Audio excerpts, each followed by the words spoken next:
2 episodes in already, and we are already diving even more deeper into the swamp.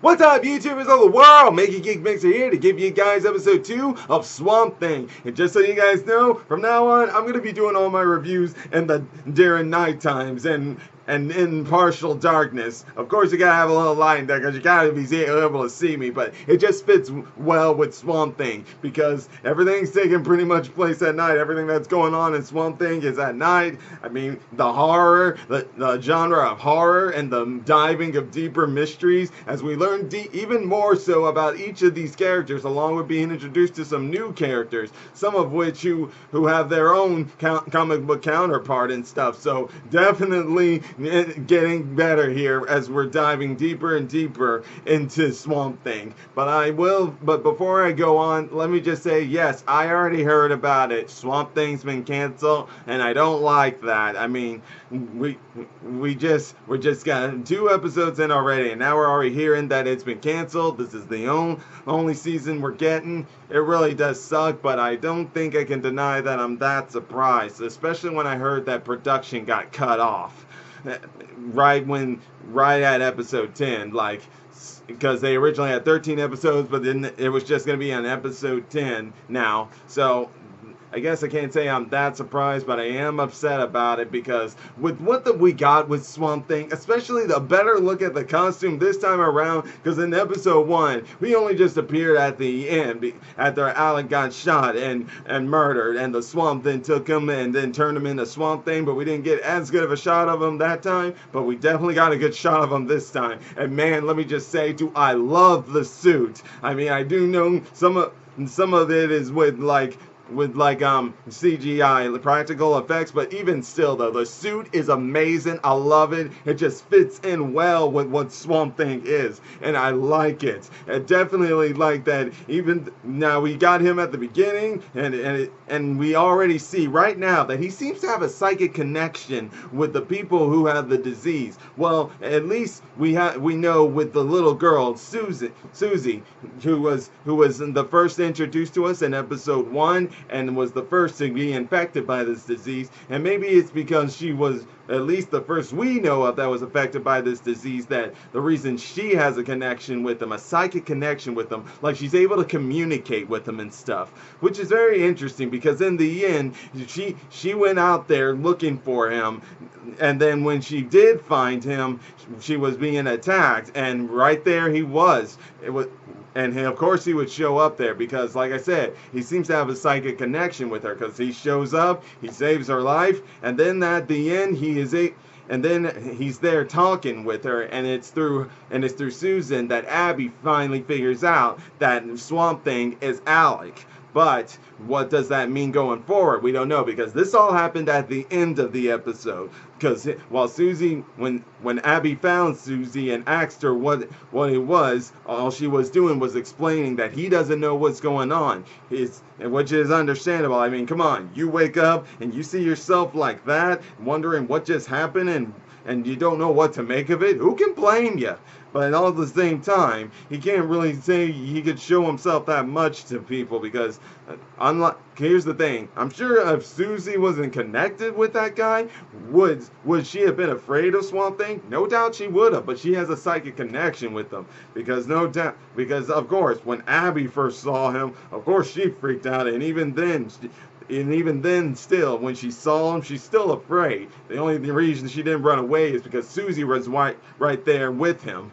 But even still, though, what could this mean? Now that Abby has heard from Susie saying that that is Alec, what's she gonna do now? Is she probably gonna investigate it herself, or is she gonna take some of her friends along with her? Some of those friends were one being Liz, who we met in last week's episode. She's a reporter and stuff, and she and Abby seem to have a good friendship there, like probably close to best friends. Now we already know about Abby having a best friend, but I'll get to that here in a few minutes. But what we know with Liz and her is that they're close enough that Liz allows her to stay at her place, and she helps them and she helps Abby during the episode investigating through Alec's work, so she can find some clues as to why the disease that's been plaguing the town is what it is, and why it's spreading. Because at first, well,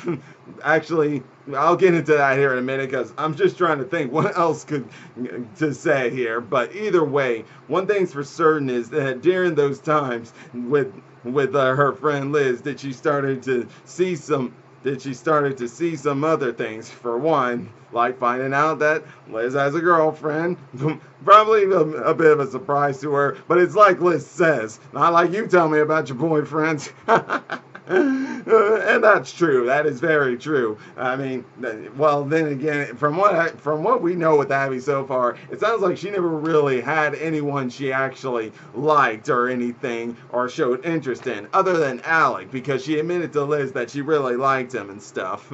But one thing's for certain is, though, what we already know, and pretty much from episode 1, is Avery Sunderland is the one responsible. But of course, Abby goes over to see him to try to be able to go to Alec's place so she could find out some more clues so it could help her find a cure for the disease out there. Because she's still trying to do her job as the CBC and trying to at least get this disease out of the way so that way the cure can be rid of. And, well, will she leave afterwards? I don't know. That's the thing. I don't think she will. Not after learning about Swamp Thing. That's for certain. But one thing I do want to take away from the conversation when she was talking with Alec is that they took her in when she was 8. So is there still more here to Abby other than the fact of what happened when she said she killed Shauna,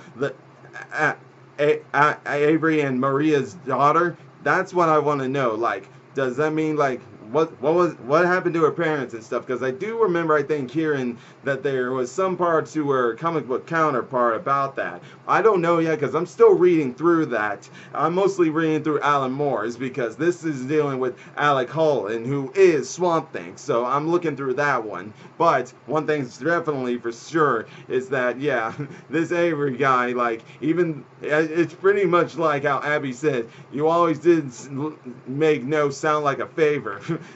Meaning that Abby's already seeing this guy's trying to hide something, which is no surprise there. I mean, her friend Liz warned her about going to see him because he's a manipulator, and obviously we already knew that, and we're already being told that. Well, at least for some of us. Now, here's the thing. Some of us probably knew right away in episode 1 that he's the culprit with the way he's acting, but some of us probably didn't know because maybe some of us have never heard of Swamp Thing and are just getting into this. But either way, you already see it for yourself here when he gets 2 doctors over here and he's talking and he's already confessing to him how he's the culprit behind all the dumpings of all those boxes down there, all because he wants to build more land. He wants to get rid of the swamp. Well, that can explain for certainty why the swamp is alive. Because seriously, the swamp has been stopping many of these boats, all these disappearing boats, all because of that. And man, think of what'll happen if Swamp Thing figures this out, or better yet, once he figures this out, and how he'll be going after him or something.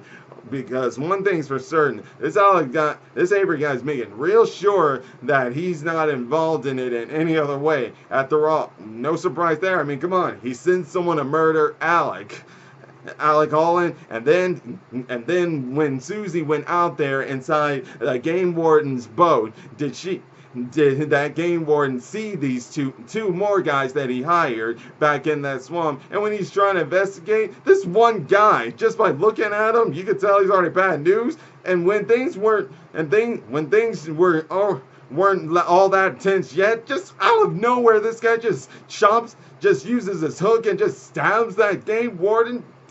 Damn! I mean, seriously, that was insane. And I do mean really insane. Just crazy. I'm just like, dude, whoa, where'd that come from?